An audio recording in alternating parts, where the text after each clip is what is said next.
I just watched Novocaine, let's go ahead and talk about it. This was a movie that looked super interesting to me. When I saw that first trailer, I was like, you know what? This guy has no pain. He's trying to go rescue this girl.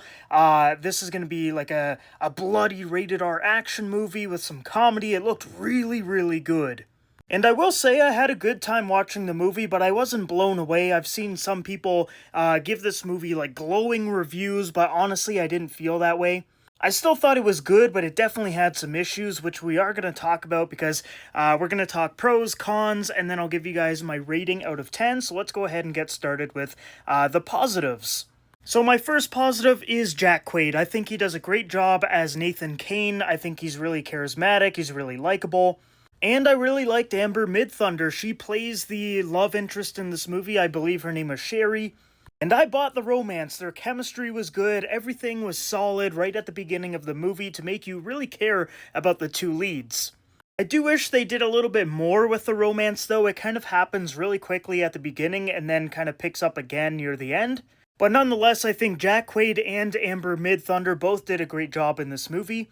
Then I would say the action was really well done. Obviously, we know that Nathan Kane does not have pain, and basically that makes for a really interesting and unique type of action that we see in this movie. He's grabbing things that are really hot, he's getting shot, he's getting stabbed, but he just can't feel it. And it makes for some pretty interesting fight scenes, and some of them were really creative. Like, I think my favorite one was probably the kitchen scene. He's grabbing, like, a hot skillet, knives and everything, and it was just really well done, in my opinion. Then I would say a bit of the comedy works, and a lot of the comedy comes from those action scenes, because, obviously, he's invulnerable to pain, but the people he's fighting are not. So with Novocaine's inability to feel pain, it really makes those action scenes really funny most of the time. Then I would say the script and the story are pretty strong. Yes, the story is a little crazy, it's a little out there, but it does feel grounded in reality, in my opinion. It doesn't feel like super over the top. But now on to my negatives, and my first one is the third act. It really drags. It just kind of fell apart for me in the third act. It's a very similar story to my Mickey 17 review. Basically, what I said in that review is I liked Act 1 and 2, but Act 3 fell apart, and it's the exact same thing in Novocaine.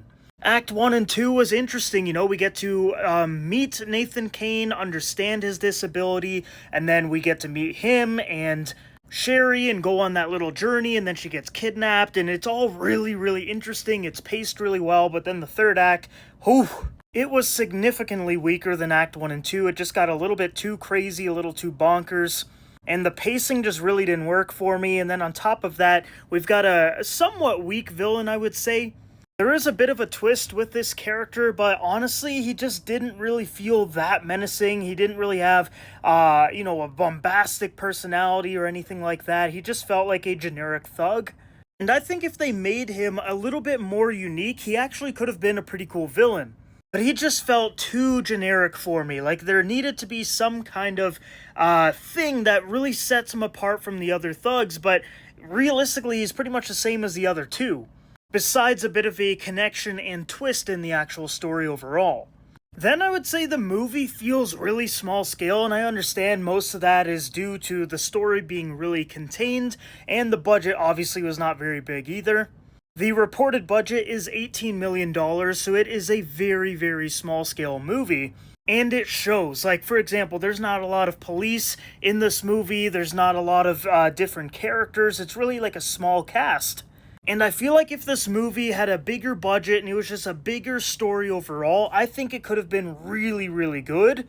And that's not to say, like, every big budget movie is going to be a good movie, I understand that, but I just feel like if you made this movie for maybe like 50 million, added some more characters, made the fights a little bit bigger, I think it could have been a little bit better.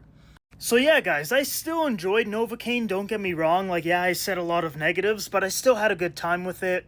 It is a bloody rated R action movie, but I honestly think it could have worked better if they delved more into the comedy. If this movie was a true comedy action film, I think it could have been so damn good, but unfortunately, I think they take it a little bit too seriously. Because if you made this like a true action comedy, you made the villain a little bit more bombastic, I think this could have been a really enjoyable watch. But for me, it was just a good time, not a great time, so I'm going to give Novocaine a 6.5 out of 10. I do think if you like the trailers, you'll still enjoy the movie, and a lot of people have been really liking this film, so the chances of you liking it too are pretty high. So I would definitely go check this out in theaters, or at least watch it when it's on streaming, which I think would be pretty soon, like maybe within a month or a month and a half. It had a really interesting idea and story, a good cast, some good action and a solid script, but honestly, it just didn't feel like anything really special. But that's just my thoughts on the movie. If you have seen Novocaine, let me know your thoughts down below and what you would rate this film out of 10. Stay tuned for more reviews, and I will see you in the next one.